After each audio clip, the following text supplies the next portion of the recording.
দর্শক শ্রোতা মণ্ডলী, আসুন আজকে সবাই একটু স্বামীর প্রশংসা করি। তো শুরু করা যাক আমার স্বামীর প্রশংসা।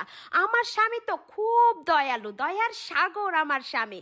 আমি যখন আমার স্বামীর কাছে 10,000 টাকা চাই শপিং করার জন্য কিংবা হাত খরচের করার জন্য কিছু টাকা চাই, তখন তো আমার স্বামীর পকেটে টাকাই থাকে না। যদি থাকতো বিশ্বাস করেন দিয়ে দিত। নাম্বার 2, আমার স্বামী তো আমার সাথে কথা বলার জন্য পাগলের মতো ছটফট করে, কিন্তু কি দেখেন তো, সারাদিন কাজ করার পর যখন সে কাজ করে বাসায় আসে 3-4 ঘন্টা তার মোবাইল টিপতে হয়। মোবাইল টিপে টিপে অনলাইনে কত কিছু দেখে, এমনকি সুন্দর সুন্দর মেয়ে দেখে তাদের সাথেও কথা বলতে চায়। কিন্তু যখন সে মোবাইল দেখতে দেখতে অস্থির এবং মাথা ব্যথায় ভুগে ঘুম এসে পড়ে, তখন সে আমার সাথে কি করে কথা বলবে? বিশ্বাস করেন, যদি মাথা ব্যথা না হতো, চোখে ঘুম না আসতো, তাহলে সে ঠিকই কথা বলতো। নাম্বার 3, আমার স্বামী তো তার পরিবারের বিপক্ষে আমার পক্ষে। আমাকে যদি তার পরিবার কিছু বলে তাহলে তো সে সহ্যই করতে পারে না, একদম আগুন জ্বলে তার বুকের ভিতরে।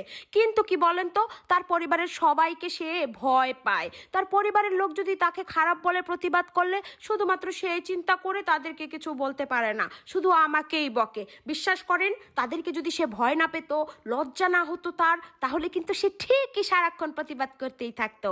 হ্যাঁ, এটাই হচ্ছে আমার স্বামীর প্রশংসা। এবার আপনারা কিছু বলে যান।